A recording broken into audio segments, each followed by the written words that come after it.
Heartbeats on All FM with me, Andrew Edwards. And now it is a pleasure to say hello to Peter Topping, who is the director of the Chorlton Arts Festival. Peter, lovely to see you. Thank you for joining me today. Good afternoon, Andrew, and thanks for having us. It's lovely. Now, having established that, this is excellent. It's you've been going since 2002, which is quite some time. 19 years, that's quite a long time. It's our 20th anniversary coming up. Well, congratulations on that.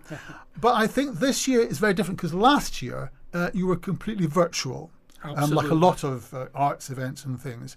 But this year you have gone back to being in person. But I think actually you have still got some virtual elements, which we definitely want to refer. But just talk about what it's been like to get the festival on the road this year in the light of all that you've had to contend with. Well, as you say, our slogan this year is on the road again.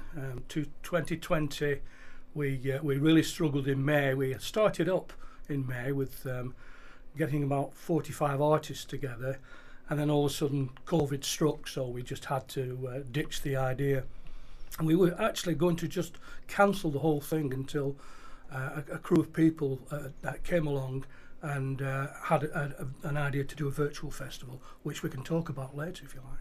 Well, I think we'll probably stick to 2021. Okay. I think if that's all right. I mean, I'm sure it was a wonderful festival and everything, but it's happened, and we need to focus on this year's. I'm happy to say, but well done for getting back to being in person. Was that kind of a struggle? Did you?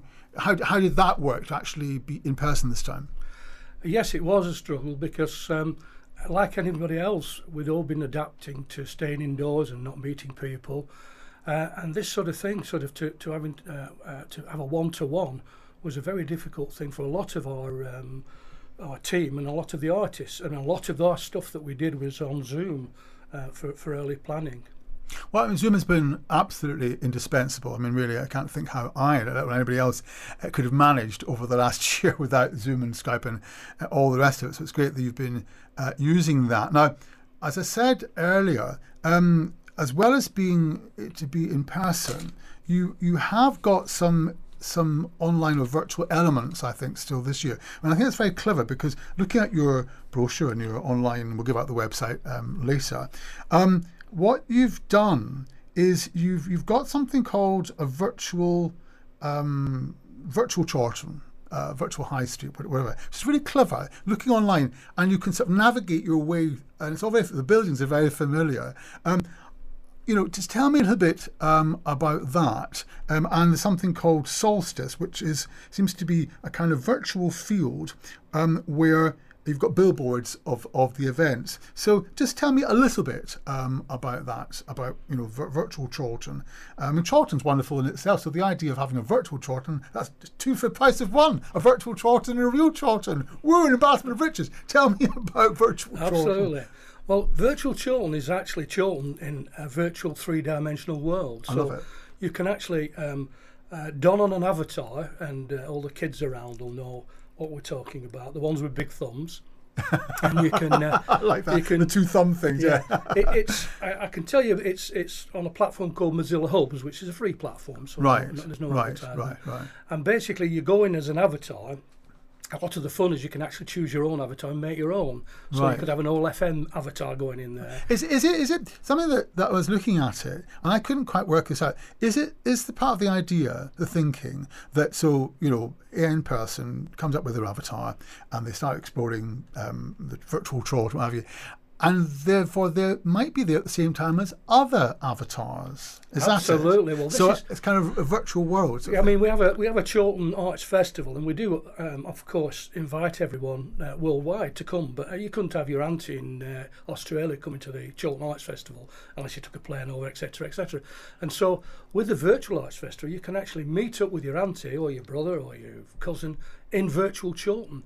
And not only that, you can go visit all the sites that you had before in Chorlton because they're all mapped out, in a sort of manner that we've cut it down a little bit, otherwise you can't get down the back street of number 1 alley. I think it's very clever, and I looked at it last night, and I loved the fact that the buildings were very familiar. Oh, I recognise that. It does look like it looks like the main centres of area of Charlton. So that's very clever, and I'd love to think of people connecting, maybe in locally or nationally and internationally. I think that's excellent. So well done on that. Now you've also got something called the Art Steps Gallery, where it seems that I don't know how many of your artists have actually displayed their works digitally, virtually. Are they also displaying in person as well? Is that the idea that you can look online, if you like the look of, for example, Jonathan Henshaw's work, which reminded me of Adolphe Valette, actually, funnily enough, some of his cityscapes of Manchester, that you think, where's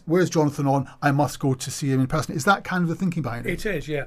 Don't forget that 3 months ago we didn't know that we weren't going to be in full lockdown again now. No, of course. And so we had a contingency where we had the indoors, or the actual festival, and we also have an outdoors where you can actually look at stuff from outside the building in the windows, and of course the virtual one, which is, as you say, where people can look around.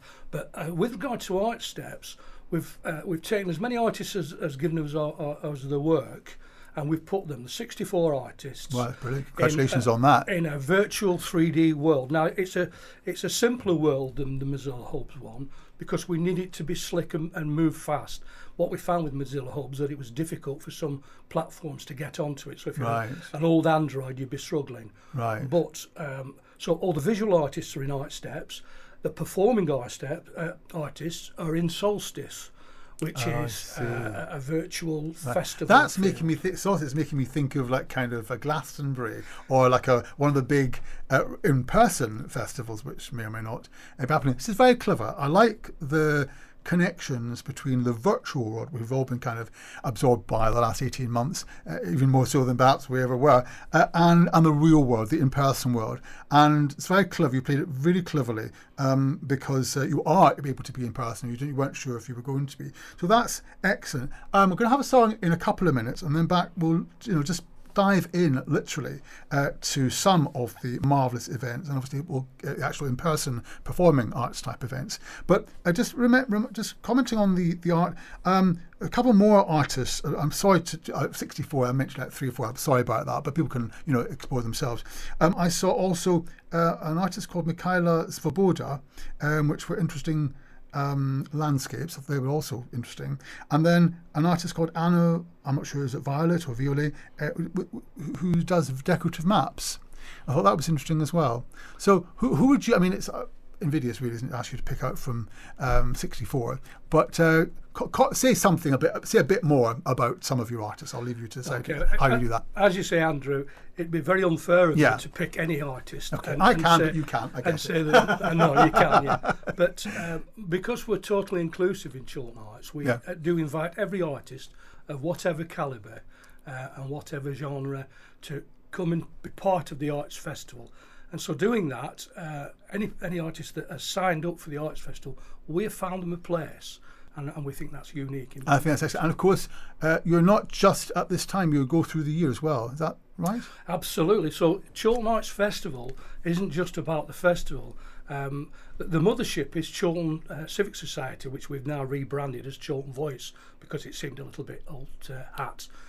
But Chiltern Arts Festival set up a project called Chiltern Arts, and we have funding available, which we get from all our sponsors, and thank you to All FM for being a sponsor. Shout out for All FM. Listen, congratulations on that and being available throughout the year. We'll give out your website. We need to have a song now. Back for more with my guest, who's Peter Topping, who's the director of the fantastic Chiltern Arts Festival, and lots to happen, lots to see, and I recommend you to get down and have a look. This is Artbeat on All FM with me, Andrew Edwards. My guest, I'm really happy to tell you, is Peter Topping, who is the director of the fantastic Chiltern Arts Festival. Now, just before we dive into your brochure and think about some of the actual in-person events, what's Art on Your Street all about? Art on Your Street. Well, this is something that we devised, which isn't a new sort of thing. It's the thing that NHS followers have been doing for all through NHS, putting posters in the windows and proclaiming the love for the NHS. And so we thought we'd piggyback on that. The idea of this actually came from my wife, Linda Topping, who is an active member together. And I must say, Caroline Kagan, I've got to mention her, she's the chair and she's a stalwart. But Art on Your Streets, is the idea is this, is that in case of a lockdown, people would be able to put artwork in the windows and display it to the rest of the street and, of course, to other streets. At the moment, we have 19 streets and counting as part of the festival. And every day, of course, someone goes around and says, can we join in? And the only requisite you have is to put some artwork in your window and tell us about it. I think that's excellent. I love the way that you are working with people in the community. You're bringing people together. It's communication, it's collaboration, cooperation, all these wonderful C words that I love so much. It's great that you're doing it. Now, let's dive into, obviously, I saw something like 920 artists, 125 events, 80 venues, and we've got time for about 10 milliseconds of all this. But the point is, it's whetting the appetite. That's the main thing. We'll give out the website in a few minutes. So one thing I will say is today, there's a choir at 3 o'clock. The Accord Gospel Choir is performing at Wilbraham Road. And like a lot of these, in fact, most of these events are free, which is extraordinary and amazing. Well done on that. And that's at 3 o'clock. Do you know anything about the Accord Gospel Choir? Well, I've got to admit that my view is an overall view of the festival. Okay. And so I've not had sort of much input into who the people are and where they were positioned. Again, this is down to Carolyn and the team. But I do know that a few of the choirs have had to pull out, unfortunately, because of the fact that there was COVID. And so there's a lot of rearranging going on. But I believe that they're a very, very good choir and not to be missed, as Linda says, of course. So are they performing actually in the street or in a venue? Well, it depends on how it's going to pan out at the time. Again, we have some gazebos, which we've got as a sort of grant. And depending on what it looks like, the weather or the actual venue, and whether the venue let people in. Okay. We have this sort well, again, look at the website for the latest and we're sort on of, that. We're looking at the COVID sort of. Well, yeah, let's think about COVID. We're running out of time a little bit, so we'll talk about COVID in a moment. We must obviously refer to COVID, of course. We'll happily do that, or unhappily do that. You've got a dance workshop happening tomorrow. That's in Chorlton Unitarian Church. And then storytelling on Tuesday at St Ninian's. Now, Jolene Sheehan, and all about this girl. Which one? The storytelling? Yes. Tell me about the storytelling. Yeah, her name's Jolene Sheehan, and she's a stalwart of the public of Chorlton. She sets together a group of people, elderly people, mixes them with writers or people that want to be writers, and puts them together in a room, or not in a room, as in COVID, and they create stories about themselves. So it's stories of their lives and things that have happened. She actually put a book together, which is worth getting, The Stories of Our Lives, and it contains people's stories, but it's not just that you may want to know that person, but you know someone like them, so you can say, my nan did that, or my gran. I think that's excellent, because people love, I love talking about themselves and their stories, the people they know, people that are close to them, and of course a lot of it, I guess, might be inspired by the last 18 months. Let's refer to that. We'll give out the website. People can dive in and see all these fantastic events, most of which are free, including flamenco. Don't forget the flamenco on Saturday, and Art in the Park next Sunday. Loads of stuff happening. Look at the website, which we'll give out in a moment. But let's just briefly touch on COVID before we unfortunately have to finish. Obviously, there are huge implications for safety. Now, being outside is fair enough. That's largely okay, isn't it? People may decide to mask up; they don't need to, or it's entirely up to them if they have a social distance they're happy with. But indoors, your in-person events happening indoors. What have you discovered about COVID safety for that? Well, first of all, we're guided by each of the events as to what their COVID safety records are, and we abide by those. Right.